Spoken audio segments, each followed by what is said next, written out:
2 Korintus pasal 5. Karena kami tahu bahwa jika kemah tempat kediaman kita di bumi ini dibongkar, Allah telah menyediakan suatu tempat kediaman di sorga bagi kita, suatu tempat kediaman yang kekal, yang tidak dibuat oleh tangan manusia.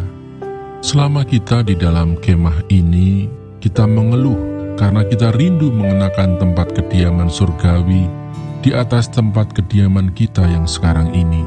Sebab dengan demikian kita berpakaian dan tidak kedapatan telanjang. Sebab selama masih diam di dalam kemah ini, kita mengeluh oleh beratnya tekanan, karena kita mau mengenakan pakaian yang baru itu tanpa menanggalkan yang lama, supaya yang fana itu ditelan oleh hidup.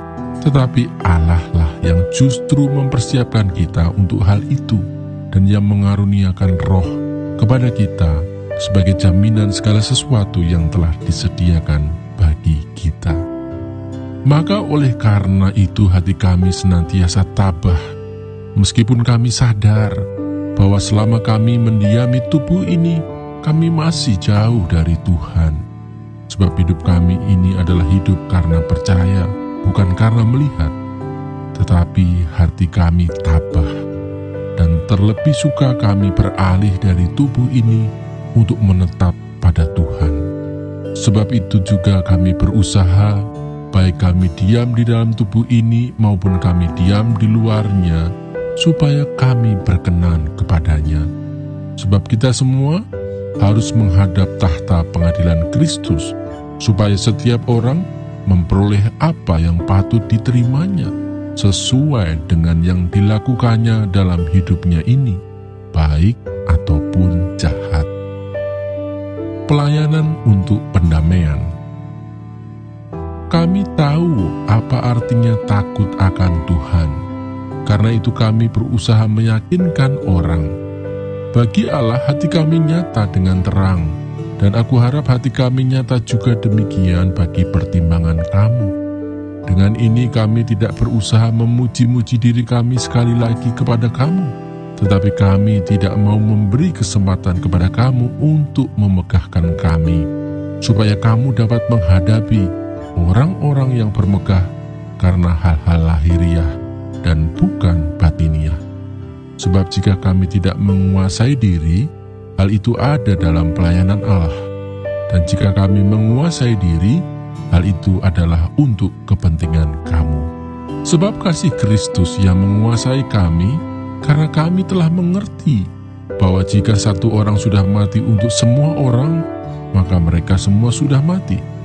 Dan Kristus telah mati untuk semua orang, supaya mereka yang hidup tidak lagi hidup untuk dirinya sendiri, tetapi untuk Dia yang telah mati dan telah dibangkitkan untuk mereka. Sebab itu kami tidak lagi menilai seorang juga pun menurut ukuran manusia. Dan jika kami pernah menilai Kristus menurut ukuran manusia, sekarang kami tidak lagi menilainya demikian. Jadi siapa yang ada di dalam Kristus, ia adalah ciptaan baru. Yang lama sudah berlalu, sesungguhnya yang baru sudah datang. Dan semuanya ini dari Allah, yang dengan perantaraan Kristus telah mendamaikan kita dengan dirinya, dan yang telah mempercayakan pelayanan pendamaian itu kepada kami. Sebab Allah mendamaikan dunia dengan dirinya oleh Kristus, dengan tidak memperhitungkan pelanggaran mereka. Ia telah mempercayakan berita pendamaian itu kepada kami. Jadi kami ini adalah utusan-utusan Kristus.